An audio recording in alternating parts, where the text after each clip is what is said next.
Hi there, this is Sandra with the Mortgage Center. Thanks so much for joining our webinar today. We are just about to get started at 11:30, and we will be welcoming attendees as they join. Thank you so much. We've got lots of realtors join today. I just wanted to let you know that I'm the principal broker for those of you who haven't met me yet, and I'm Sandra. I have been doing mortgages for more than 20 years. I think I've done 11,000 mortgages. So we love working with realtors, and we are so happy to be a platinum sponsor with the Guelph and District Association of Realtors.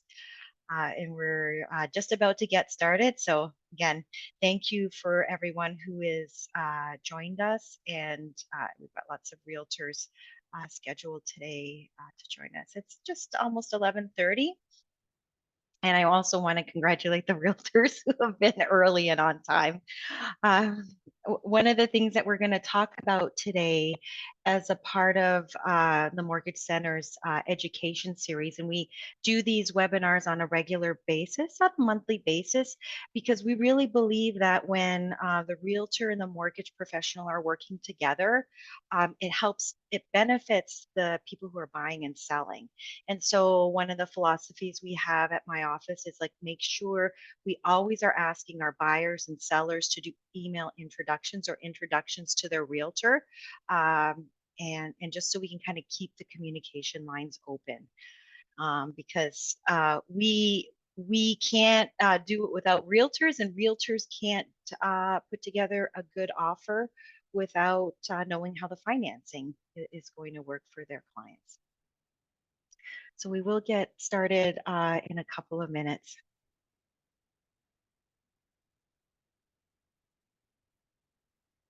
Thank you for everyone who's attended. So I'll just do a quick screen share and just give you an idea of what we're going to be covering today. My goal would be to get you guys out of here. So let me just make sure that the screen share is working. So I am hoping to spend maybe about 10 to 15 minutes going through, how to talk about some of the costs related to buying and selling a house. Um, and then I hopefully will get through my presentation in about 10 minutes. And the last 5 minutes, I just wanted to give you an idea of what was happening with mortgage rates. As you know, last week at the beginning of June 2023, rates have gone up. So I wanted to give you an idea of like what we're seeing in the rate sheets, and like just the last 5 minutes talk about fixed and variable rates in the near future. So why don't we get started? Thank you again for joining us. My name is Sandra. I'm with the Mortgage Center. I'm the principal broker, and we have a regular education series for realtors on mortgage financing. So I know all realtors have done some sort of mortgage financing 101, and this kind of builds on some of the more recent changes. And actually today we are going to talk about how to talk to sellers and buyers about the costs of selling. And I feel that most people, when they come to our office, they don't have a good handle on what all of the costs are, because I always ask them, well, what do you think, like, what do you think you're going to net from the sale of your house? And how are you going to use that for a down payment? And I feel like people just guesstimate. And I don't think that is a really great way to do things, especially since this is the biggest purchase that most people will make. So what are just an overview of what some of the costs are when it comes to mortgage financing? Well, the costs for selling a house and handling the funds. What are the costs for selling a house and handling the funds of the sale? Well, realtor commission. So this is probably one of the most misunderstood things from sellers and buyers. And when I ask people, well, what's the real estate commission? They might say two, they might say two and a half. That's what they usually say, but they don't realize that they have to pay, as a seller, they have to pay both the buyer and the seller end. And so, it's kind of a bit of a shock for them when I have to disclose to them that they have to pay for both ends. Well, my real estate agent didn't tell me that. So I want to just make sure that it's so important for, as a realtor, for you to be clear on what the commission is. Because if you're not clear, that creates sort of a bit of distrust with your seller, right? So we need to be clear about that. We go through that because we need to figure out what the net proceeds from the sale are, but we can work together on that. So make sure you're super clear about that, because I don't feel that most people understand that most sellers understand that they have to pay both ends. And what they also don't understand, and I'm sharing this with you because I'm just kind of pulling the curtain back a little bit, because I hear this all the time from our clients. That I didn't know that. My realtor didn't tell me that. Right. And again, what you want to do is you want to have a trusting relationship with your sellers. And when it comes to money, people are very, as you would be, people want to know with clarity what the costs are. We always disclose what the penalty on the mortgage would be, if there is a penalty, and also the legal fees for the sale.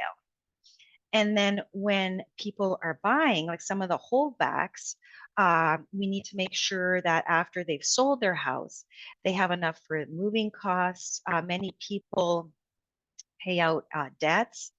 There are sometimes other liens against a property outside of the mortgage lien. So some of the things that come up that you as a realtor would know are liens related to, like, furnace rentals, or people buying, like, leasing furnaces.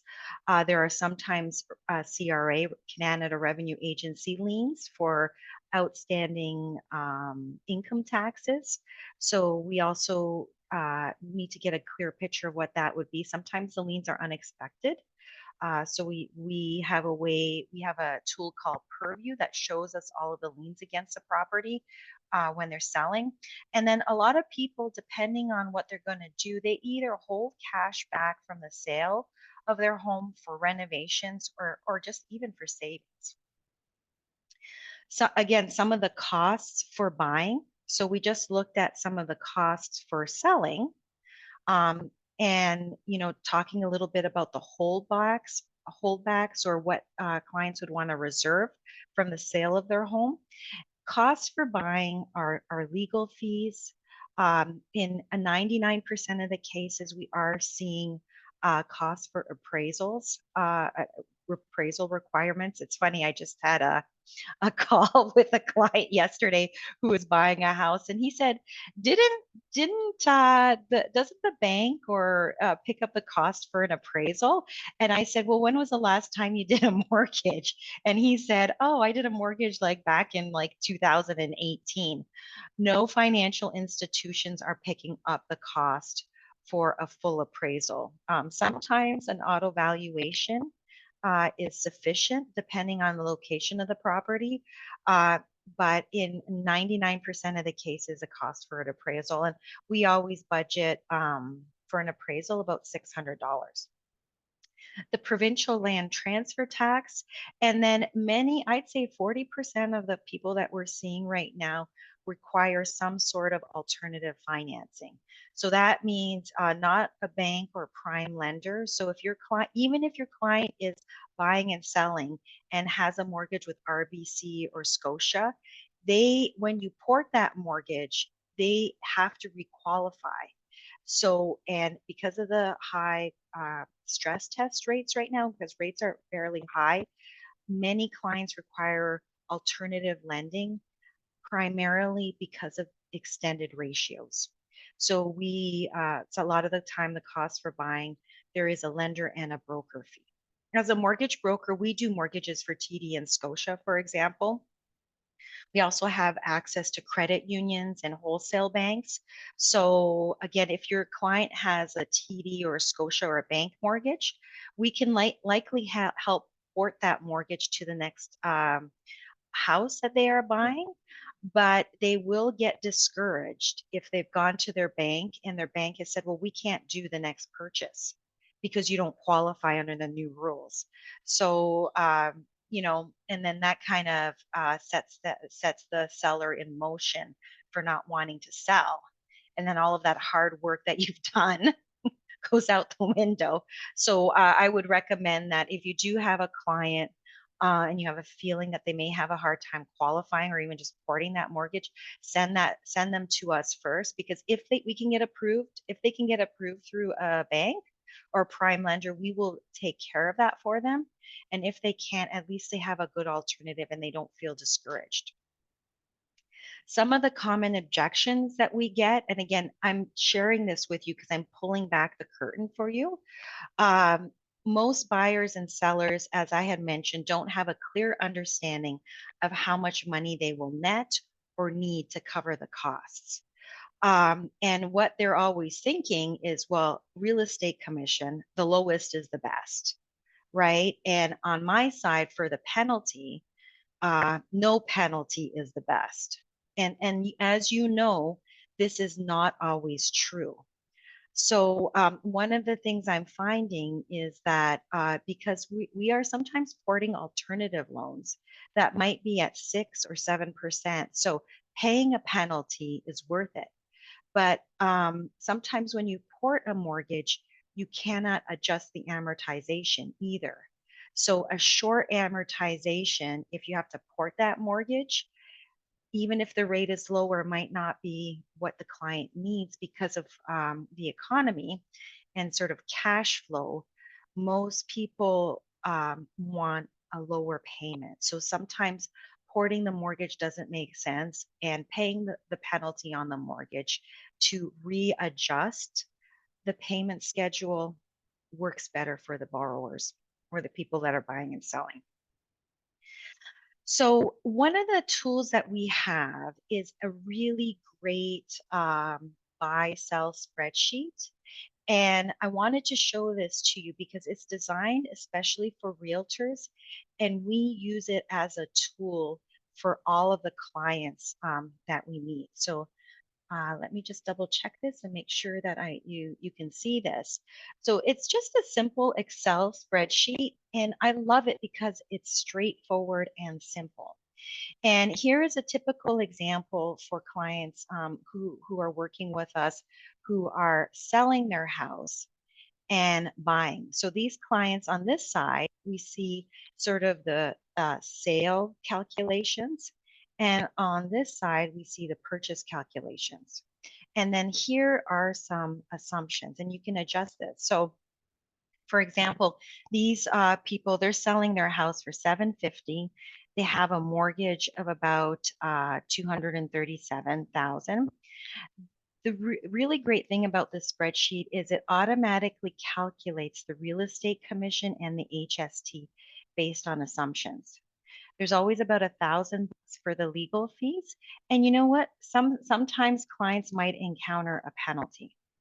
And again, the neat thing about this spreadsheet is if you put in the fields, if you just enter the fields uh, that are in orange, out pops a number.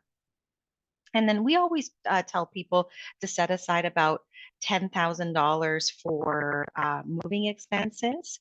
And then in this case, the clients had about $8,000 to pay off an NBNA card. So you can clearly see here, if they sell their house for $750, what they will end up netting after all of the expenses.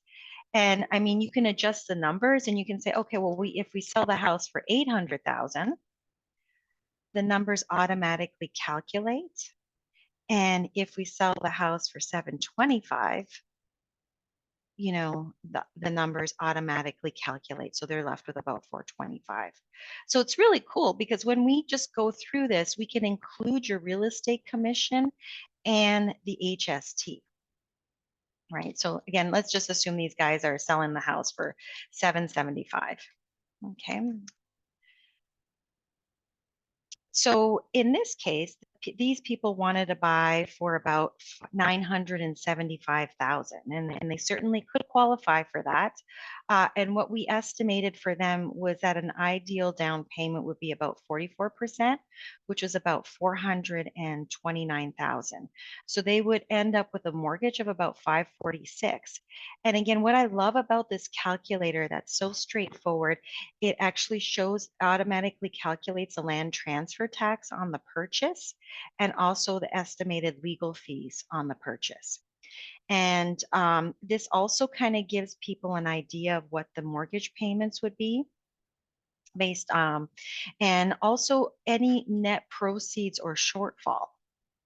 So for example, if these people ended up selling the house for 800,000, you can see the number changes and they either have more net proceeds, or if they end up selling the house only for 725, you could see here there's a shortfall, which would mean that, well, maybe instead of putting 44% as a down payment, they'd put 41 or 42% down, probably about 40%, right?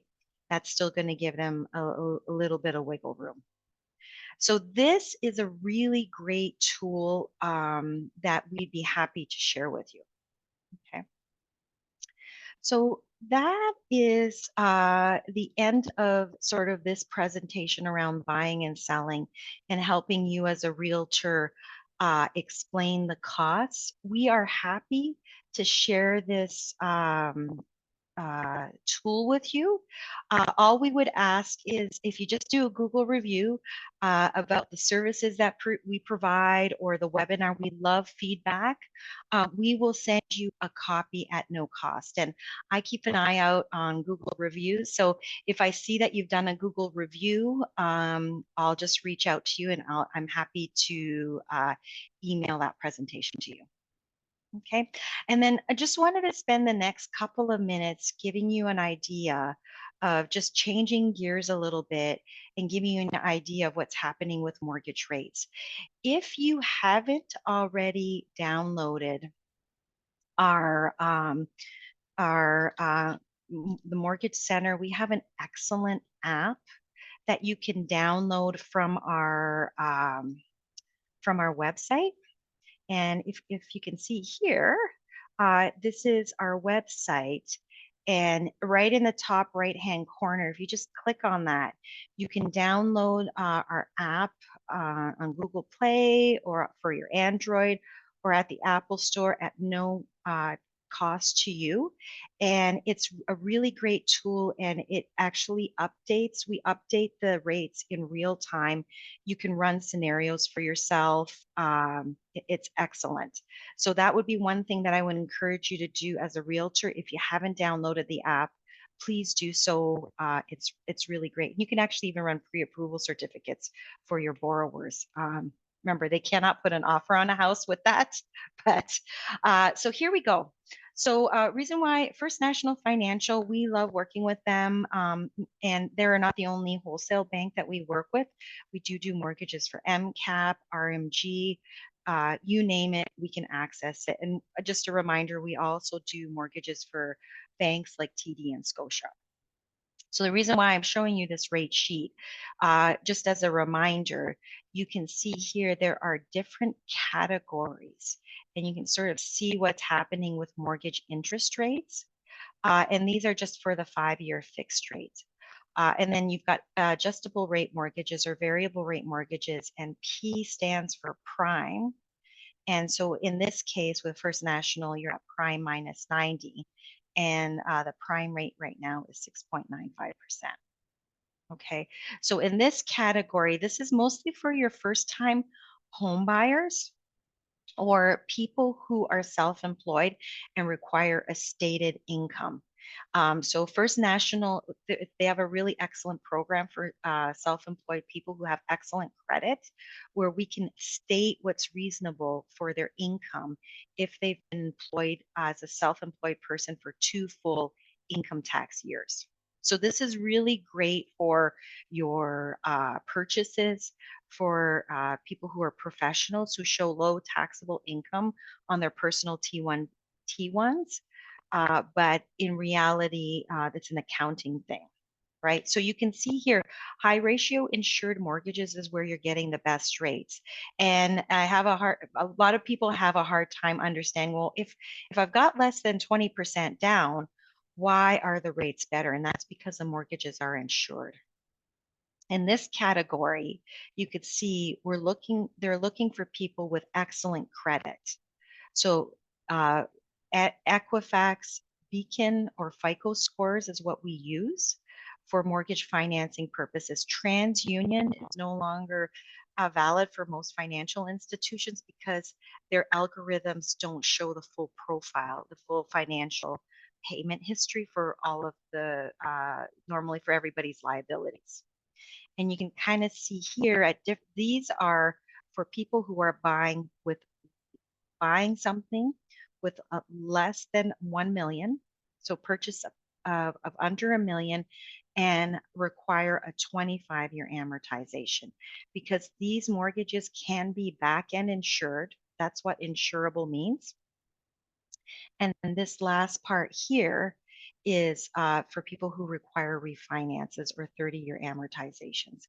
But, like I have had a call for, some people think like 2 or 3 year fixed rates are the way to go.